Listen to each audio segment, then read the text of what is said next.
agushyiraho porogaramu ya trigonometry niba byahujwe koko, kuko ikigo cya Elon Musk cyitwa Neuralink kiri kubikoraho. Niba kuko bikuye koko tukabona icyo cyizere cyabyo, sebo wumvise ko 2030 bari no gutegura uburyo bwo kubudapfa, kubera ko bazaba ibyuma by'ikoranabuhanga bizabikorana natwe, noneho birema ibintu bize nk'ubudapfa, kubera ko tuzaturimo ibyuma by'ikoranabuhanga gupfa tuzabitinza. Umuntu atangira kumara imyaka 100, 200, 300 kuzamura.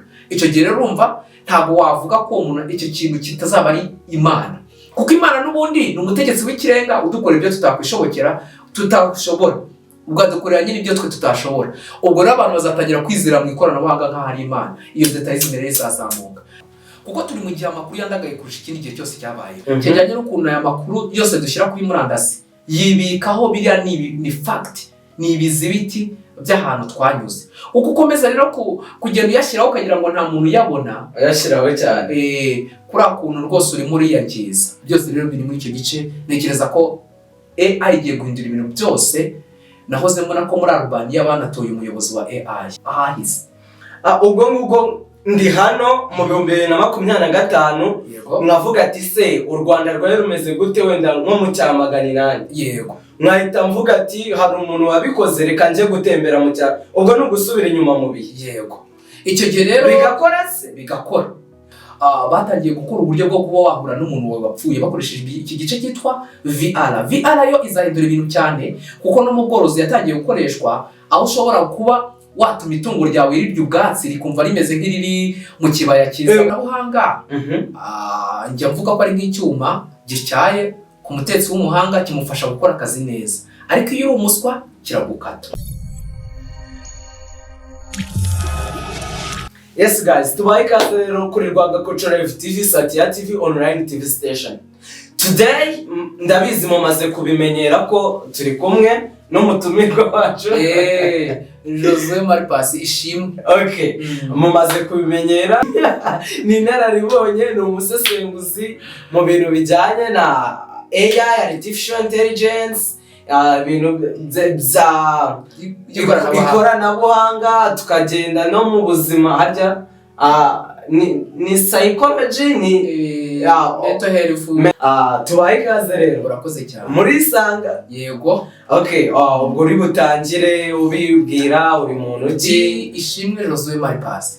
Nkuko wabitubwiye rero, tugiye gufatanya kugira ngo tumenye amakuru atandukanye mu ikoranabuhanga, by'umwihariko n'igice nkoramo. Nibyo bintu turi buvuga aka kanya, nta bindi. Ubwo ahubwo twakwanzika. Okay, reka twanzike nyuma y'aka kantu gatoya. Yes guys, tubaye ikaze rero abari amajyaruguru, amajyepfo, iburasirazuba n'iburengerazuba, tutibagiwe n'abari mu mujyi wa Kigali katikati.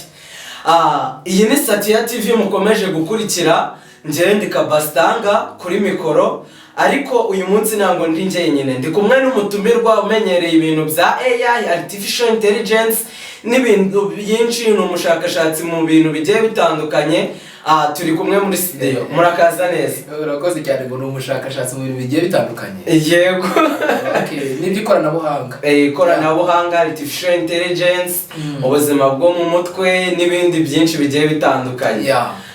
Tubaye ikaze rero. Urakoze cyane. Muri Sanga. Yego. Okay, ubwo uri butangire ubibwira uri muntu ki? Ishimwe Josue Maripasi. Nkuko wabitubwiye rero, tugiye gufatanya kugira ngo tumenye amakuru atandukanye mu ikoranabuhanga, by'umwihariko n'igice nkoramo.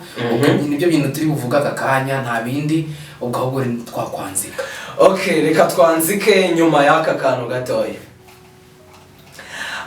Tudatinze rero, nkuko twari twabibabwiye ko tuje kuganira, turi kumwe n'umushakashatsi akaba aba mu bintu bya artificial intelligence, ikoranabuhanga, ubwenge bukorano n'ibindi bintu bigiye bitandukanye. Uyu munsi tugiye kuganira ibintu bitanu bigiye guhindura isi. Nimucikwe rero, it's your time.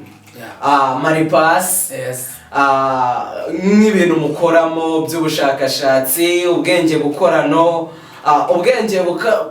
n'ubushakashatsi urimo, hari ahantu buhuriye n'ibi bintu bitanu bigiye guhindura isi? Si n'ubwenge bukorano gusa cyangwa artificial intelligence, ahubwo ni ni ikoranabuhanga muri rusange. Yego. Tugiye kurebera hamwe rero ibintu 5 by'umwihariko bishobora kugenda bigufasha mu buryo bw'ikoranabuhanga no kugenda bigufasha mu buryo kugira ngo urushaho nyine kugira amakuru atandukanye mu ikoranabuhanga n'uburyo byagufasha mu mirimo ya rusange. Okay. Ubwo reka tudatinza ahubwo duhite duhera ku kintu cya mbere kigiye guhindura isi. Ikintu cya mbere kigiye guhindura isi ni ikihe?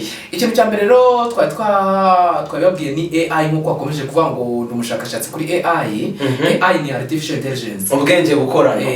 Ubwenge bukorano rero bugiye guhindura ibintu byinshi. Wenda abantu benshi barabizi, bari kubona uburyo ukora video uzikoresheje AI, amafoto. Nabonye hari n'ukuntu ushobora gufata ifoto ugahita uyivugisha amagambo ushaka ukayigendesha. Hari n'abavandimwe bacu babaniga ndeka bari ko mbyita bajya babikora bakora ibintu bitari byiza, ukabona yafashe umuntu ahisa amwambura nk'ubusa. Yari ifoto ukabona ahuje impande ebyiri bisanzwe bizwi ko zidahura, ukabona nyine akoze ibintu bidasa neza. Bibaho rero muri artificial intelligence. Nakubwira ijambo rikomeye ngo nta kintu kidashoboka mu bwenge bukorano. Sure. Ibintu byose hafi ya byose birashoboka. Wenda ikintu kidashoboka ni kijyanye n'uko umuntu kubudapfa bw'umuntu, ariko ikintu cyose utekereza ko cyabaho nyine gishoboka watekereza mu bwenge bukorano kiri kugenda gishoboka. Ushobora kuvuga ururimi utari warigeze uvuga, ushobora guhura n'umuntu utari guhura nawe. Yego. None se nahura n'umuntu tutari guhura gute? Ni bwa buryo bw'ikoranabuhanga rigezweho bwo bwihuza amashusho, ugahora ndumva wowe waragiye ubibona byo twagiye dukora cyangwa ibiki, ukabona uhuje umuntu n'undi. Nka bimwe numvishe by'ahantu nimba ari mu Bushinwa bigeze guhuza umwana wapfuye. Ibyo biri ku kindi gice kindi. Kuri artificial intelligence batangiye no kugera ku bwenge bw'uko umuntu ashobora guhura n'umuntu we wapfuye. Turaza kubibona mu kindi gice kindi muri bya bintu 5 watubwiye, by'umwihariko cyitwa VR. Ariko muri artificial intelligence by'umwihariko AI ni nka mama wa byose. Abantu bazi AI by'umwihariko bazi yitwa OpenAI, ifite ikigo cyitwa ChatGPT. ChatGPT so hari umuntu w'umunyeshuri utayizi. Nageze naho numva ko hari umuntu wari gushimira ngo abantu be bamufashe mu by'ishuri, mbona ngo avuze ngo kude chapeau kuri ChatGPT. Sinzi we ukuntu rero yayishimiye, ariko ngo yari yavuze ko yari yamufashije mu bintu byose yakoraga. Ubwo rero AI ubwo wenda tugera kugira ngo twihute cyane. AI ni ingenzi cyane mu bintu byose, yaba isesenguramakuru cyangwa ibindi bintu byose by'ibanze abantu bakenera. Ndetse AI yo iri mu ibice byinshi. Ubundi nyine n'ubwenge bukorano bukubiyemo ibyo bintu by'isesenguramakuru, amavideo, guhuza ibintu, amajwi byose. Na bira by'amarobo buriya niho bibariza. N'amarobo yo kuyategeka. Hari ibyitwa ama IoT byo gutuma ibintu bikorwa wowe udahari bikikoresha. Byane nyine ushobora guprograma ibintu mbere bikaza kwikora, cyangwa ugasanga byikoze cyangwa bikaza kwikora mu masaha wavuze. Byose rero biri muri icyo gice. Ntekereza ko AI igiye guhindura ibintu byose. Nahoze mbona ko muri Albania banatoye umuyobozi wa AI. Ahubwo bundi buriya kiriya gitekerezo cyo irobo rikagenda rikayobora ikigo. Ngo muri Albania hari ikibazo gikomeye cyane. Nahoze ndi kubona inkuru cyari cya ruswa by'umwihariko. Ruswa noneho bakavuga ko harimo ikene wabo nk'uko nyine ushobora kuvuga uti hari ikene wabo mu gutanga amasoko.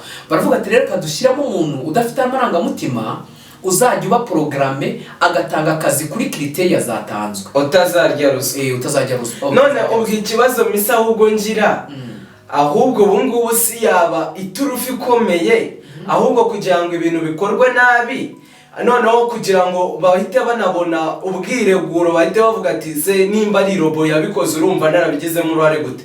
Aho ngaho impamvu mbivuga gutyo, nimba tuzi neza ko just ushobora guprograma AI, nimba ari robo ryatowe, umuntu uri kuri control cyangwa kuri server yayo ashobora guprogramingamo ibintu bitandukanye. Cyangwa ubwo umuhaka wundi ufite ubwenge bwo ku ruhande sinzi njya ashobora guhakinga ahubwo agakora ibitagakozwe. Mu buryo bumwe birashoboka, ariko iyo ari robo wahaye ibintu by'ibanze akenshi igendera ku mahame y'ibyo wayihaye. Rero rimwe na rimwe babona ko ari uburyo bwiza, kuko ni nk'uko watekereza uti ntabwo ari byiza gukoresha chat GPT cyangwa DeepSeek cyangwa se indi AI runaka ya chatbot runaka, ntabwo ari byiza ko naganira nayo naganira nawe, ariko nzi yuko kubera ko turi gutwarwa n'isi y'ikoranabuhanga, igitekerezo ushobora kunsaba biba ari ingenzi cyane, cyangwa ugikonfirma byibura iyo ugiye kubaza ikoranabuhanga rikavuga ko ibyo ari ukuri. Ati nibyo koko no kumbaza uti 12 guteranyijeho 13 ni kangahe, ndamutse nkubwiye ni 30, hari igihe waduta ukabanza gukoresha calculatrice kugira ngo urebe ko ari 30, kandi ari ibintu nabyumva. Ase kubera iki turimo kwizera ikoranabuhanga cyane kuruta kwizera umwana w'umuntu cyangwa ubwenge bwacu? Turaza kubibona mu kindi gice cy'ibintu bitanu bigiye guhindura isi, aho tugiye kubona n'indi myizerere izaturuka kuri ibyo. Rero turagira ubwo reka tugere no ku kintu cya kabiri. Ikintu cya kabiri cyo ubwo kirabikiye. Ikintu cya kabiri n'ubundi birasa nk'uko wenda nk'ibya mbere, reka tugishyire kuri uwo mwanya, ariko by'umwihariko mu buryo kugira ngo twihute, ni icyitwa VR cyangwa virtual reality.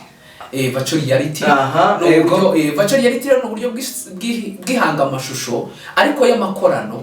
Reka tuvuge ko wakoresheje AI. Hari ikiganiro kimwe nimba nkoresha umuntu umwe ku gitangazamakuru, ni umuntu ufite na application cyangwa se ni umushinga wa application yo gutembera ingoro ndangamurage z'amateka y'u Rwanda. Sure. Ndahora mu kanya urimo urareba amashusho muri za yego. Ari amashusho yakozwe n'abo bahanga bari babishoboye, ntago ntekereza ko twari tudafite technology yatuma dukora amashusho icyo gihe.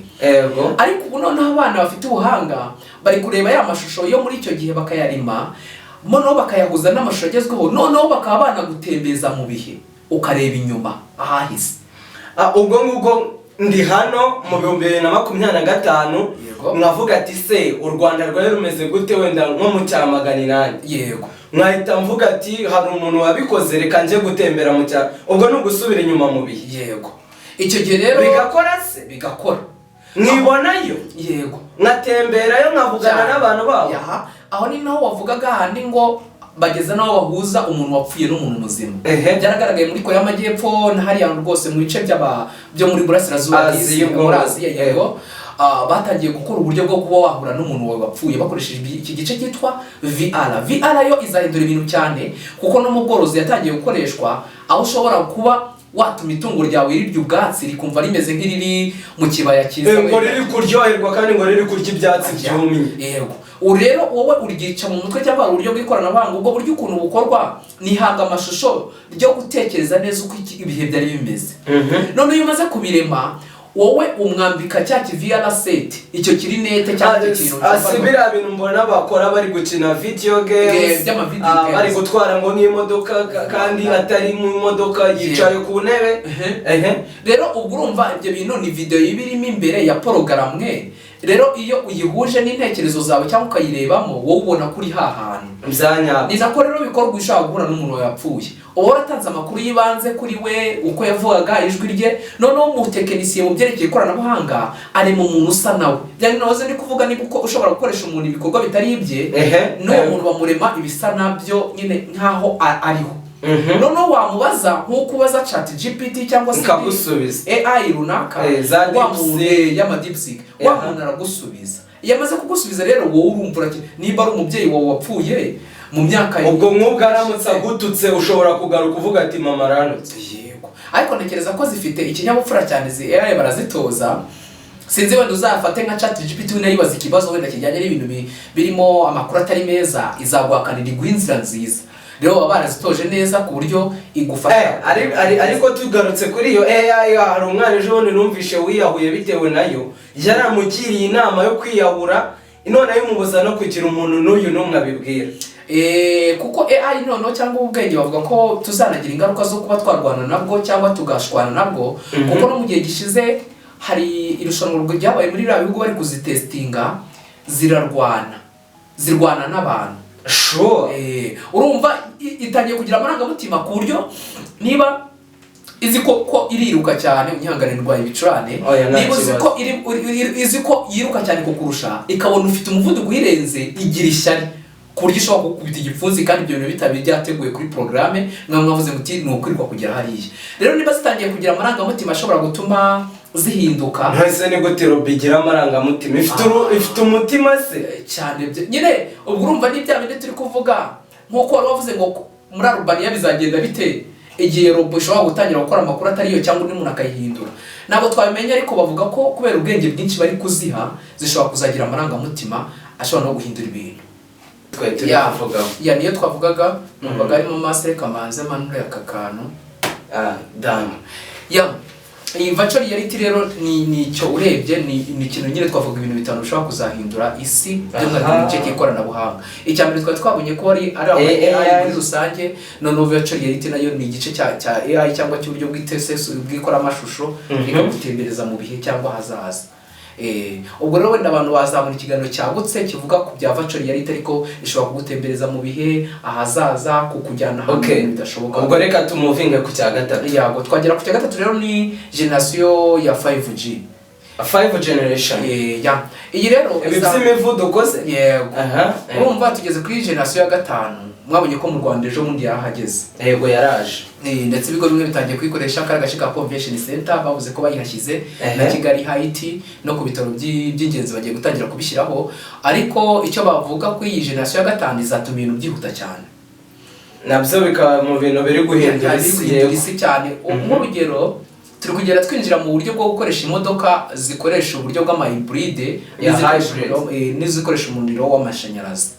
Ziri kwirinda essence cyangwa mazutu.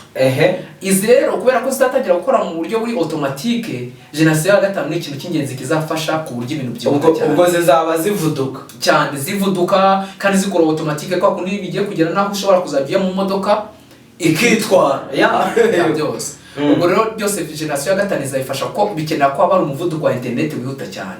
Rero nayo ni ikintu kizahindura ibintu, kwa kudownloadinga video, kwa kwihuta kwa gukwa ibintu, mbese ibintu byose bishobora kuzajya bikorwa ku buryo bwihuse cyane. Iyo nacyo ari ikintu cyane. Ubwo twabifata nka impact nziza cyangwa yaba ari impact. Ubundi ikoranabuhanga njya mvuga ko ari nk'icyuma gityaye ku mutetsi w'umuhanga kimufasha gukora akazi neza, ariko iyo uri umuswa kiragukata. Ubwo ni kimwe na ya nkota y'umuyakoze aho ni handi waje cyane ngo muri Mongolians kwa kundi aba afite inkota yaba ari indwanyi nziza ntiwamutsinda pe, aba ari umurabyo, ariko iyo utazi kuyikoresha nyine barayigukatisha.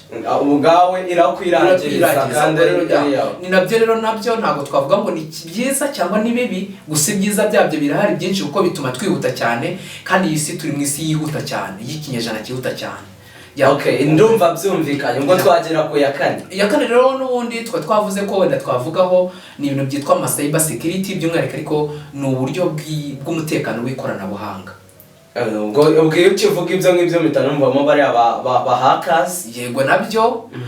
Ariko noneho birenze n'ibyo, uko ikoranabuhanga ryihuta cyane n'abantu bari kugenda barimenya.